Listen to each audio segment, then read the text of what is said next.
did it start? Well, fall semester of 2015. Towards the end, I was preparing for a studio recital for the piano program, and I was playing a very fast, kind of very virtuosic piece that kind of had a lot of movement to it. And I started kind of feeling unusual, just a little prohibited. My arm, it didn't really hurt, I just felt like something was kind of holding me back a little bit. And I kind of told my teacher about it, and I was like, I don't know if I'm practicing wrong, if I should do some, like, I don't know, have someone who knows a lot about the good posture and everything to kind of watch me and see what's going on. But yeah, he was like, yeah, just power through, and then winter break, maybe take a chance to see a physical therapist and kind of get into it. So I actually spent that winter break taking a piano break for the entire segment of time, so that because I thought maybe I was over practicing and I needed to give my hand a break. So I did that, and it kind of continued to get worse, and I was like, this doesn't make sense.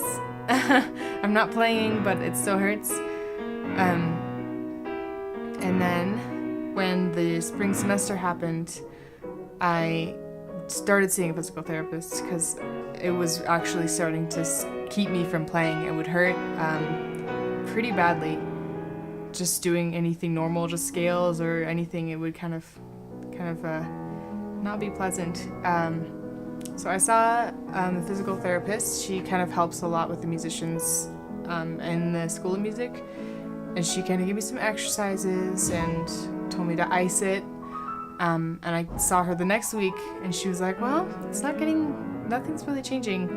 My range of motion got a lot smaller than the last week, just within 1 week, kind of already changed. And after the third session with her, she kind of was looking at my back and my shoulder and all of this kind of section here, and she said, yeah, this isn't good. You need to go see a doctor because this isn't a PT thing. This is something else, and you need to get checked out ASAP.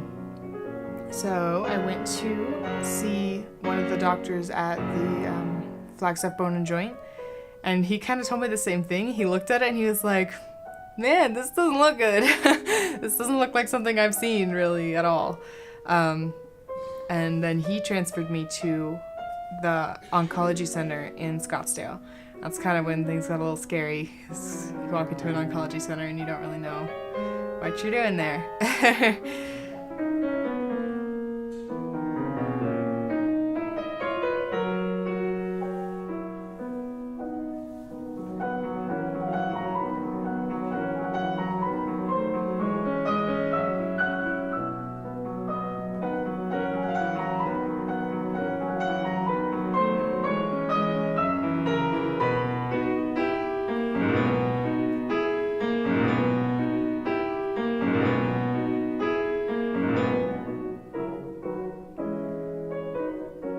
Yeah, I saw, after a lot of testing, I did an MRI, I did some nerve scans and all this stuff to try to kind of figure out what's going on, because it was really unusual. Everyone I saw, all the doctors I saw about it, they kind of told me, this isn't like anything I've seen before. It's not very encouraging. The scariest thing you hear. Yeah, exactly, yeah. Just trying to kind of keep a good attitude about it, but yeah, it's kind of scary every time. It's not really any news at all.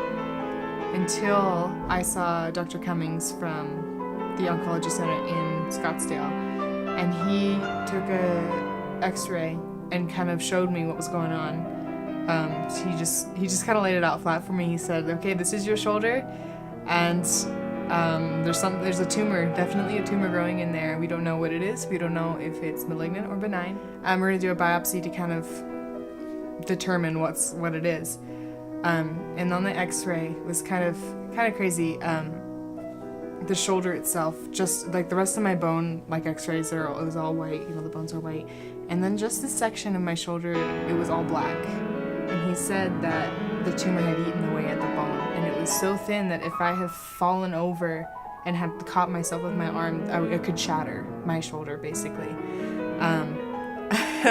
Not what I wanted to hear either. But But yeah, it was kind of at that point when I was like, I need to step away from this semester and not try to show up to things because I can't sit through classes. I can't do anything. I really couldn't sit through a class. Thankfully, I had a lot of understanding teachers that I would just email and say, I'm doing the work, I'm really sorry, like this is kind of my situation and I can't come to class, I really can't. But a lot of understanding teachers though that supported me and were just do what you can, come when you can, and I'll accept the work when you get it in, basically, which is really unusual. I think the School of Music is really special in that way that the teachers kind of can be a lot more understanding or a lot more connected to their students. I did the biopsy and it was a pretty happy day when they told me it was benign. However, the reason they were unsure is because the way the tumor kind of behaved. They said it was very aggressive, which was kind of why they were kind of leaning towards cancer. Like, this is how cancer acts. But in a sense, it grew super fast. It was very, very aggressive, but it was still benign. So they figured out that it was a giant cell tumor, which is extremely rare. Extremely rare. Like I tell nursing students I know, or friends I have or whatever, like, yeah, this is what I have. And they're like, wow, my teachers have mentioned that, but they say you'll never see it. Like, they mention it, like, yeah, this is something you'll, learn about, but you'll probably never see it. And so they're all excited. They're like, ooh, I know someone who has it. Extremely rare. And there's actually a doctor in Scottsdale who treats that specific tumor. Like, all of his patients are the Southwest United States of people who have that. So I got to see him, and he put me on a treatment for 6 months that was supposed to shrink the tumor and kind of block whatever chemical that your body gives off to feed it. So it's kind of a blocking agent, keep it from going anywhere. But I did that for 6 months. It improved my pain and everything incredibly.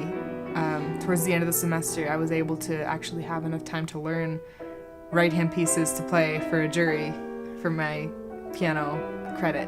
So it was a lot of hard work, but I mean, I was able to do it, and that's kind of saying a lot since I was like in bed for weeks and unable to do anything. But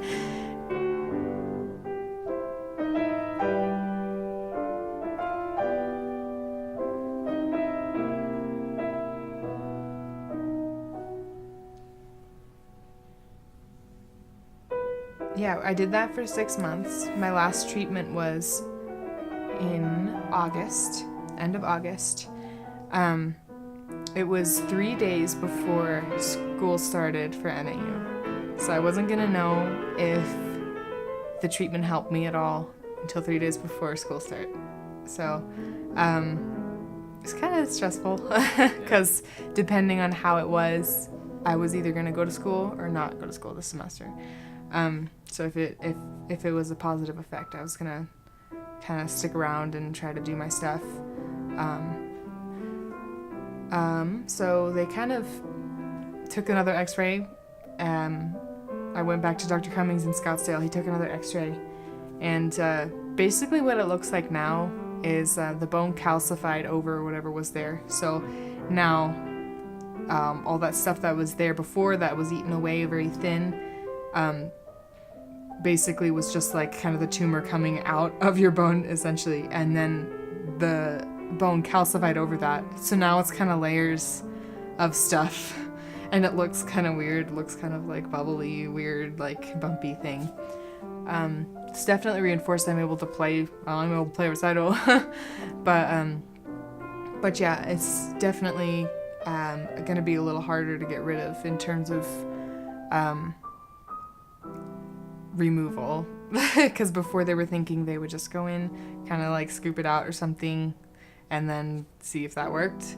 But now, because it's so many layers upon layers of mix of tumor and bone or whatever, they're just gonna there's no way to save the tissue. They're just gonna have to replace it, essentially.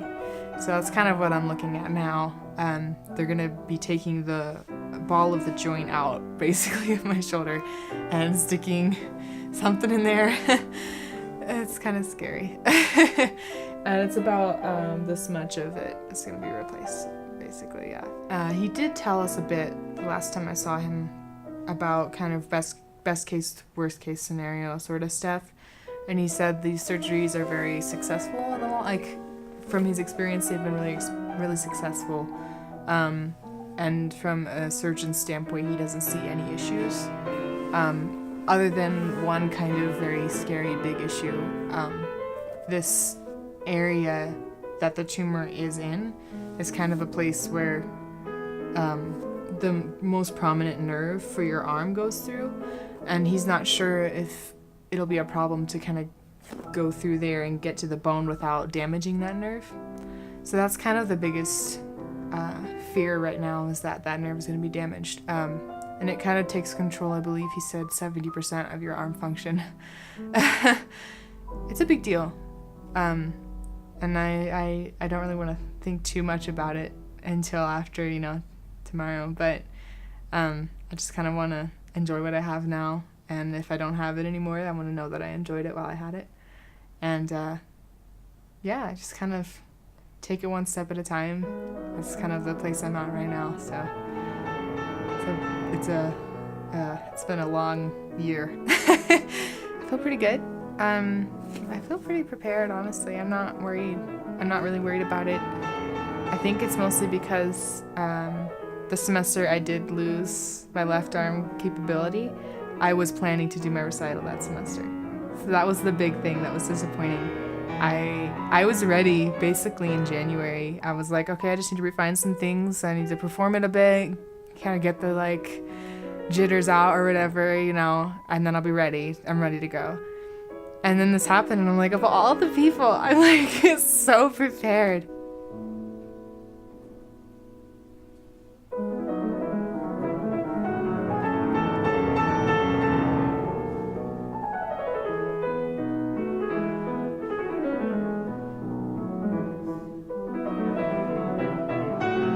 All to say, I was very prepared already, and now all I really had to do was kind of bring my left hand back, put some muscle on it, take a lot of time, be patient. I had to be really patient, obviously, because my arm was going through a lot. I wasn't used to all this activity.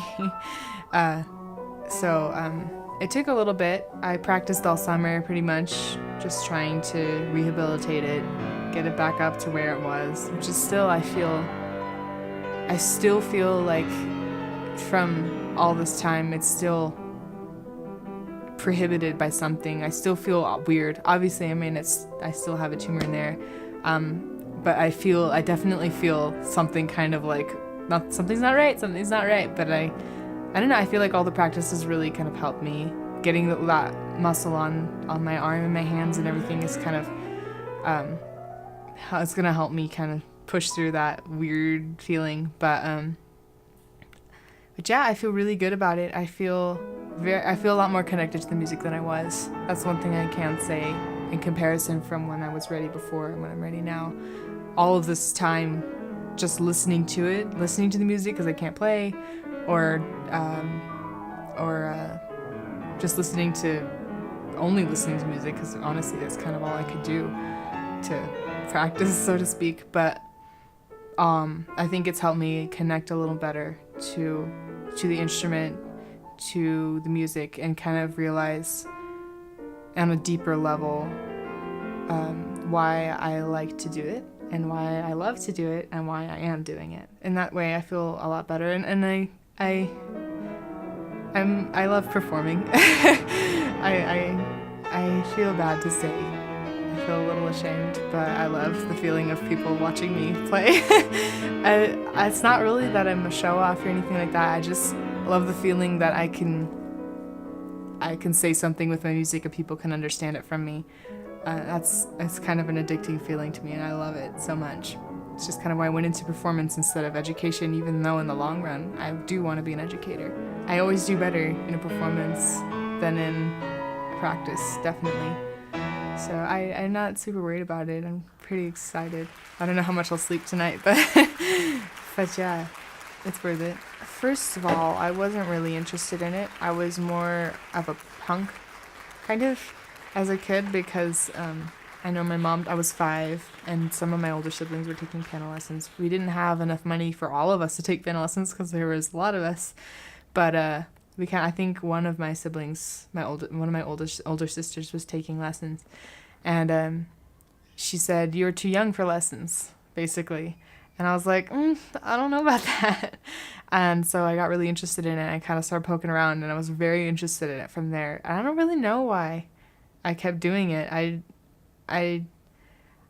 think from the very beginning, I really liked people hearing me play and going, "Ooh, wow." I don't know. It's just a little kid thing, I guess. And it kind of was addicting to me, and I kept going at it. And my other siblings kind of went on to like play other instruments from there, but I kind of stuck to it because later on, when I got older, about like 12 or 13, 14, we got this piano that was electric and I could put headphones in. And I think at that point, everything kind of shifted to me. It changed from being something where people were like, "Ooh, wow, that's kind of cool that you can do that," and it kind of turned into something like, "This is something I do for myself. No one can hear me right now. I can just kind of do whatever I want," sort of. It became really personal to me at that point, and I practiced like that forever, just with headphones in. No one heard me play anything for a long time. I get really upset if someone wanted me to perform something. It's like, no, this is my thing. It's kind of like a diary. It kind of turned into a really personal experience. And I guess that's kind of where it grew into something that became very serious about. I didn't really ever, I had some lessons. I had one teacher that was sort of consistent for a while. She was more of like a worship leader, contemporary music kind of musician, but she taught me all about like music theory and like chords and how you can kind of do things by ear, which was definitely what I enjoyed doing. So I played a lot for my sisters and stuff. They want to sing, "Oh, I want to sing this song," like, "Go ahead and play it," or whatever. And it was really fun for me because I got to learn how to, if they're like, "Oh, this song's too high, take it down a few keys," or whatever. I was like, "Oh, okay, I'll try to figure that out." And then I got to learn about theory and keys, and it was very fun for me. But I never thought you could go to school for it. I knew you could, but I thought, I was like, that's Juilliard, like, I'm not Yo-Yo Ma or something, I'll just kind of do my own thing until I kind of went on a limb and went to the music camp here at NAU. They hold a summer music camp for high schoolers and middle schoolers. I went, and it was the year right before my senior year of high school. And I got to work one-on-one with Dr. Scott, my professor now. But I was 17. I didn't know anything about anything. The only 2 pieces I knew was Clair de Lune by Debussy and The Minute Waltz by Frédéric Chopin. And I was like, this is it. Let's see what I can do here. And we kind of had some one-on-one lessons, and I think the moment I decided, this is what I'm gonna do. I am totally inspired. As I was playing the waltz in a private lesson with Dr. Scott, and he was saying to me, he said, I don't remember the exact words he told me, but he was kind of going into how a waltz is supposed to feel. It's a dance. You're supposed to feel that heavy one beat, 1, 2, 3, 1, 2, and you're supposed to kind of get into it in a certain, I don't know, he was trying to help me get into it, basically, because I think I was just kind of like playing whatever. And he started dancing around the room, and he's going 1, 2, 3, 1, 2 while I was playing, and I was like, why are you doing this? Like, that's crazy. It seemed crazy to me. It seemed crazy that he would do that for like this, like, person he doesn't even know. Like, I was very introverted. I was really shy. The thought of someone doing that was like insane to me. And I was like, I really like this guy. I would like to have more of that every week. I want to do that. To find someone to teach me, I need to get at least try to get into there. So I started taking some lessons after school, once a week, trying to find some music I could learn for an audition.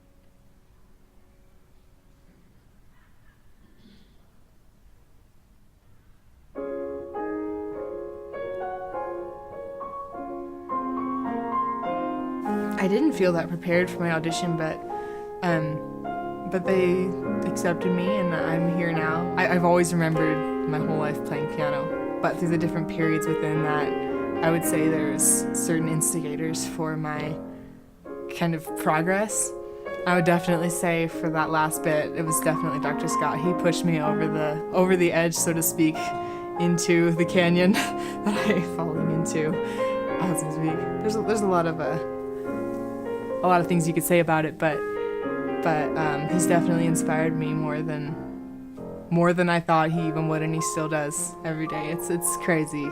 He's helped me so much, and I'm very thankful for him. And I think even though he does work to be more of a performer, like you just heard with Lindsay, she was saying he's a performer, he loves performing. His love for performing in the way that he helps us in lessons to be a more profound performer, I think that is what ultimately has inspired me to want to go into teaching myself, because I want to get to that point where I've been there, done that, and I can kind of share that experience, and I can dance around the room and tell kids, hey, this is a waltz, this is awesome, I want you to use your fingers to dance, you know. And I actually got to do that Friday. I had a student who is 6, and we danced around the room to a waltz. And I thought about that when I did it. I was like, well, here we go. This is what I'm here for. For the future, if all goes well with kind of my situation, I would love to go to school for piano pedagogy, basically going into the depths of kind of, I guess it's going to be a lot of child psychology and learning how to get into that point where you can teach children and know the different ways, because I think at this point it's in the world, it's really hard to reach all the kids. There's so many problems, there's so many issues that didn't really exist a while ago, and I think I would be cutting myself short, not experiencing or not allowing myself to learn about all those different aspects and all those different methods that you can kind of, angles you can get to teach someone how to do something as complex as this. And it's not really a piano thing, honestly. Like when you teach kids or anyone, it's gonna be something that kind of rolls over into life, you know.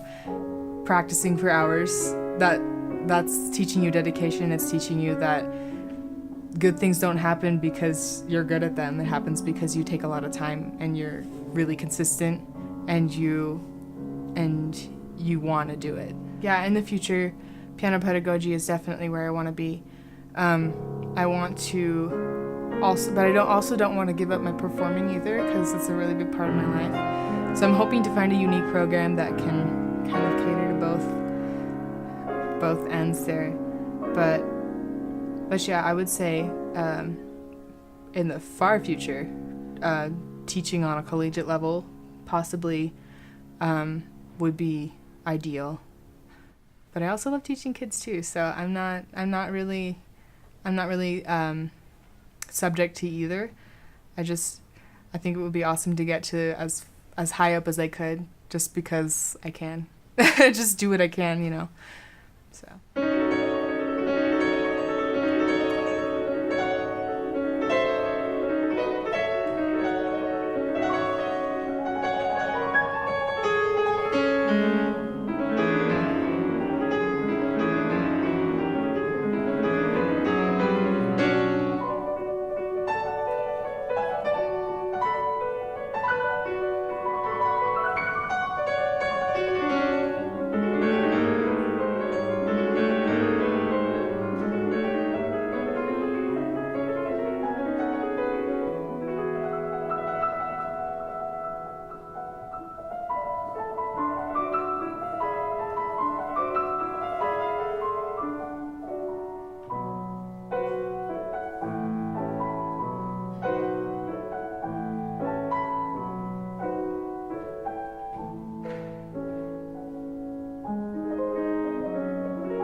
I was to say something, I would say obviously thank you for all the sacrifices that you've made to kind of make everything happen for so many. There's 5 of us that you took care of for a long time, and I guess now that I'm trying to take care of myself, I realize what a huge sacrifice that is. And I really want to express how thankful I am that you really put all of yourself into that.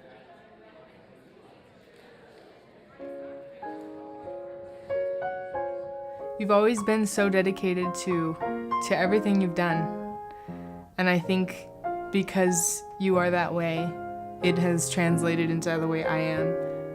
That this is why I am so dedicated to what I am doing and why I'm so driven is because I had the best example.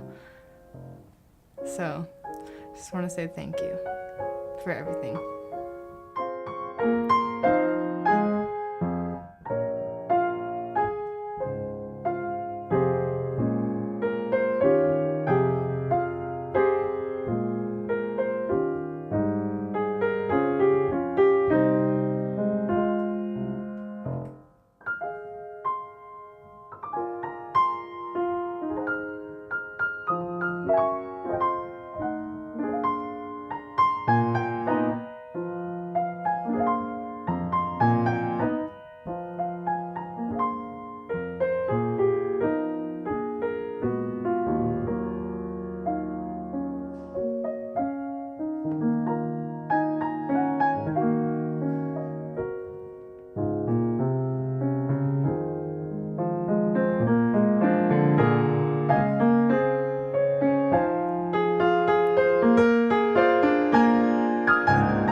Rebecca, it's hard for me to know exactly what to say right at this moment, but you are a very talented musician.